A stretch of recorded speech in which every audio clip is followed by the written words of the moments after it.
The 7 biggest official lies about food. You think you're eating the right things, the right products. But maybe you're making a mistake like millions of people who make serious mistakes in their diet almost every day. But it's not your fault. You have been lied to for a long time about your health and your diet. Often out of ignorance, sometimes out of convenience, and sometimes out of a desire to deceive. The recommendations of the authorities in charge of public health, those of official nutritionists and even sometimes, those of your own doctor, are often far from the teachings of science and common sense. Why is this so? Because there is still a lot of ignorance about the latest scientific advances, but above all, because food is at the heart of powerful political, industrial and financial interests, which manage to blur the most basic messages. We hope this video will set the record straight. But before that, on this channel, we approach health from a global perspective by working on the 4 pillars of health: diet, physical activity, mental health and sleep. If you are not yet a subscriber to the Top Fitness Health YouTube channel, consider subscribing, and if you want to be notified when a new video is released, consider turning on the little bell. Diet lie number 1. Dietary supplements are useless and dangerous. When we listen to the media, the authorities or doctors, we often have the impression that vitamin, mineral and other micronutrient supplements are at best snake oil, and at worst potential poisons. It is true that there are real scams, especially in the field of slimming. Let's be clear, obviously, you will never lose 5 kilos a month by swallowing pills. But let's not forget that many drugs are no better. According to Professors Even and Debray, more than half of the drugs sold in pharmacies are useless, with sometimes frightening side effects. Food supplements, on the other hand, are harmless in the vast majority of cases. And if you choose them well, they can make a big difference to your health. Contrary to popular belief, it is not enough to eat a balanced diet, to ingest all the vitamins and minerals your body needs. The most obvious example is vitamin D. It is a vitamin that has the particularity of being almost absent from food and being synthesized by our body only when our skin is exposed to the sun.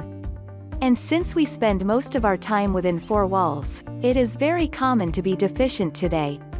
According to a study published in 2012, as many as 80% of people are vitamin D deficient.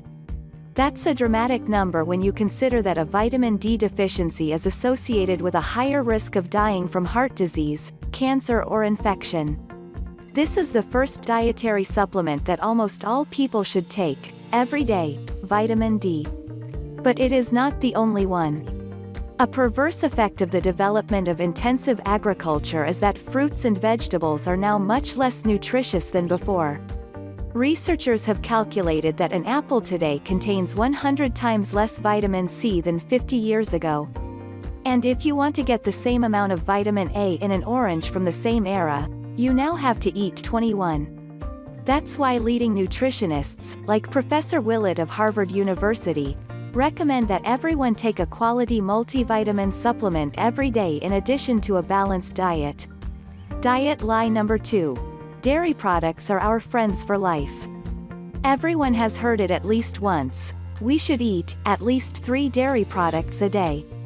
This is the advice that has been given relentlessly for decades.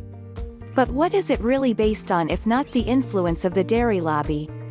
We can ask ourselves this question when we know that 3/4 of humanity do not have the enzyme to digest lactose and therefore do not drink a single drop of milk as adults. Are they therefore in poor health? Not at all. Japanese people even live longer than Europeans without any dairy products. But don't they lack calcium? Aren't their bones fragile? On the contrary, they suffer far fewer fractures than the Scandinavians, who are the world's biggest consumers of dairy products. In fact, the daily dose of calcium essential to the health of your bones is quite low and very easy to reach without the slightest drop of milk. So there's no need to gorge yourself on milk in the belief that it will do your bones good. And this is all the more true since dairy products have a very dark side. Since non-organic milk contains high levels of pesticides, cow's milk is rich in bovine hormones, estrogen, progesterone and insulin, useful for the health of the calf, but unsuitable for our organism, and many studies have established that heavy milk consumers have a higher risk of contracting prostate cancer than others. And we don't even mention the digestive damage that milk can cause to those who don't digest it well. Lactose intolerant people are much more numerous than we think. They represent about 40% of the world population. In short, do not force yourself to eat any dairy product, especially at breakfast. And if you do enjoy them, try not to exceed 1 portion per day, and choose sheep's or goat's milk and organic milk. Diet lie number 3. Eating fat is bad for your health. Fat is life. Humans can do without sugar, because they can produce glucose from their fat reserves and proteins, but they cannot do without good fats. We are, for example, unable to produce ourselves this substance which is good for the functioning of our heart and brain, the omega-3. This is why our diet must imperatively include fats such as rapeseed oil or sardines, which are rich in omega-3. Furthermore, depriving ourselves of fat also means depriving ourselves of delicious and excellent foods for our health, such as avocados, which are full of fiber and potassium, walnuts, almonds and hazelnuts, which are full of vitamins, dark chocolate, which is full of antioxidants, and eggs, which are full of choline. And to top it all off, eliminating fat is to make your life a living hell. Not only is fat what makes your recipes, sauces and seasonings taste good, but it's also what keeps you going. If you deprive yourself of it, you'll be hungry all the time. And it's not the carbohydrates that will help you calm down, because they don't offer the same feeling of satiety as fats. In fact, the opposite is true. The more you eat fast sugars, the more you feel like throwing yourself on the least recommendable foods, such as ice cream or Nutella sandwiches. That's why the injunction to eat without fat is one of the worst pieces of advice you can get for your health, especially since eating less fat means eating a lot of starchy foods. Diet lie number 4. Eat starchy foods at every meal. According to the French National Nutrition and Health Program, PNNS, you should eat as many starchy foods as possible every day: pasta, potatoes, bread, cereals and legumes. These are said to be complex sugars, and therefore, slow sugars. This is really making a mockery of the world, because it has been known for at least 20 years that most of them are in fact fast sugars, with a high glycemic index. We have seen this with bread, but it is also the case with potatoes and, to a lesser extent, white rice and pasta. Like all fast sugars, they should be avoided. Prefer starchy foods with a low or moderate glycemic index, such as semi-complete Thai rice, buckwheat, sweet potatoes or legumes. But do we have to eat them at every meal, as the PNNS asks us to do? Not at all. In fact, it totally depends on your personal metabolism and your level of physical activity. If you are very athletic, or do a lot of manual labor, then you do need a large dose of carbohydrates. Starchy foods provide you with the energy your body needs for the effort. But if you sit behind a desk all day, eating starchy foods can do you more harm than good, starting with putting on weight. All the recent studies show that a low-carbohydrate diet, such as the ketogenic diet, has much better effects than the starchy diet recommended by the PNNS. The ketogenic diet is effective on weight loss and in particular on abdominal fat, blood pressure levels, blood sugar levels and triglyceride levels. These are good reasons to reduce starchy foods. In fact, it's the first thing you should do if you're trying to lose weight. Diet lie number 5. Gluten-free is a stupid fad. The topic of food intolerances makes you stupid. Gluten-free is often presented as a fad, a new snobbery, or even a risky diet. My own doctor looked at me with pity years ago when I told him about going gluten-free. For official medicine, If you are not part of the 1% of the population that is intolerant to gluten, celiac disease, you have no good reason to go without. More and more people are going gluten-free and testifying to the good it has done them. No more digestive problems that they had been having for years. No more unexplained pain or abnormal fatigue. And yet, everyone knows that it is painful to have to eat without gluten 365 days a year. Gluten is a protein found in cereals such as wheat or barley, and is therefore found in most breads, pastas, sauces and cakes. Eating gluten-free is therefore an obstacle course as soon as you leave home and eat at the canteen, in a restaurant or at a friend's house. Those who follow this diet do not do so out of joy, and even less out of fashion, but because they see the effects on their health. And science proves them right. Because today's wheat is not the same as it was at the beginning of the 20th century. Through genetic crossbreeding, modern wheat contains 42 chromosomes, where the ancestral wheat had only 14. And one of the effects of this mutant wheat is that it contains much more gluten than before. Now gliadin, which is one of the proteins in wheat, including gluten, has a disastrous effect on your intestine. It makes it more permeable, more porous. This is dangerous, because your intestine risks letting food fragments pass into the bloodstream, which can trigger inflammatory reactions, pain and even autoimmune diseases. This is why everyone would benefit from reducing their gluten intake, including those who tolerate it very well. The only risk you are taking is that you are depriving yourself of unhealthy foods such as bread, pasta and most industrial products and having to compensate for this lack by eating more fruits, vegetables and good fats.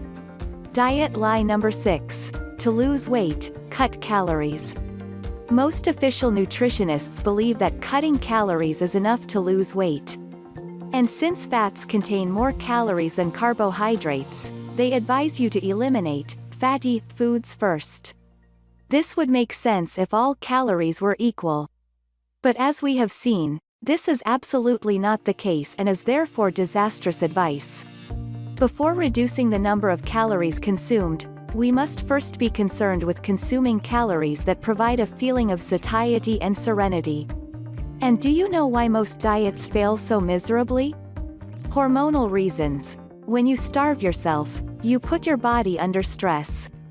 And when it is stressed, your body produces more cortisol, a hormone that mechanically increases your sense of hunger and your appetite. So, to recover from the stress you are putting it through with your diet, your body craves caloric foods, preferably fatty and sweet. You are therefore subjected to the ordeal of temptation, at the very moment you are trying to avoid calories. This is why your priority, if you want to lose weight, should not be to eat less, but to eat better. More proteins, plants and good fats, less industrial products and less high glycemic index foods. To fight against the stress of your daily life, notably by breathing and relaxation exercises and to make sure you get enough sleep, because sleep deprivation is a chronic stress that also increases your appetite considerably. If you do all of this, there is a good chance that your weight will return to normal, without doing anything else. Diet lie number 7. Drink tap water without concern. Water is the most important food for your health by far. You'd better drink enough of it and make sure it's of good quality. With tap water, it is, unfortunately, very difficult to be serene. Our governments may assure us that it poses no problem, but the reality is that it contains a cocktail of chemicals that is anything but reassuring. First, there are doses of nitrates and pesticides. Regularly, the alert levels are exceeded in some countries. This is well known, but it is only the tip of the iceberg. Because there are substances that are at least as dangerous that the authorities do not measure. These are the drug residues. According to the greatest toxicological experts, such as Professor J.F. Narbonne, we now find in our tap water significant doses of contraceptive pills, antibiotics and substances that do damage to our hormones and our intestinal flora. Unfortunately, most water treatment plants are not designed to purify water from these modern chemicals. They simply disinfect it. And for that, they use chlorine, which poses another serious problem, because it is also a toxic substance, suspected of being carcinogenic. And that's not all. To get to your tap, the water must pass through pipes. But the lining of these pipes may contain phthalate, an endocrine disruptor, or even lead, a dangerous neurotoxicant. Despite several health standards, the truth is that no one has the slightest idea of the impact that such a chemical cocktail can have on our health. So how can we drink good water? When in doubt, it is best to choose bottled water or to install a quality filtration system in your home. We need your help. We have tried to gather for you the most blatant lies, but they are not the only ones, unfortunately. Feel free to add to this list by leaving a comment. If you are not yet a subscriber to the YouTube channel, Top Fitness Health, consider subscribing, and if you want to be notified when a new video is released, consider activating the little bell. See you soon for more videos. And until then, take care of yourself.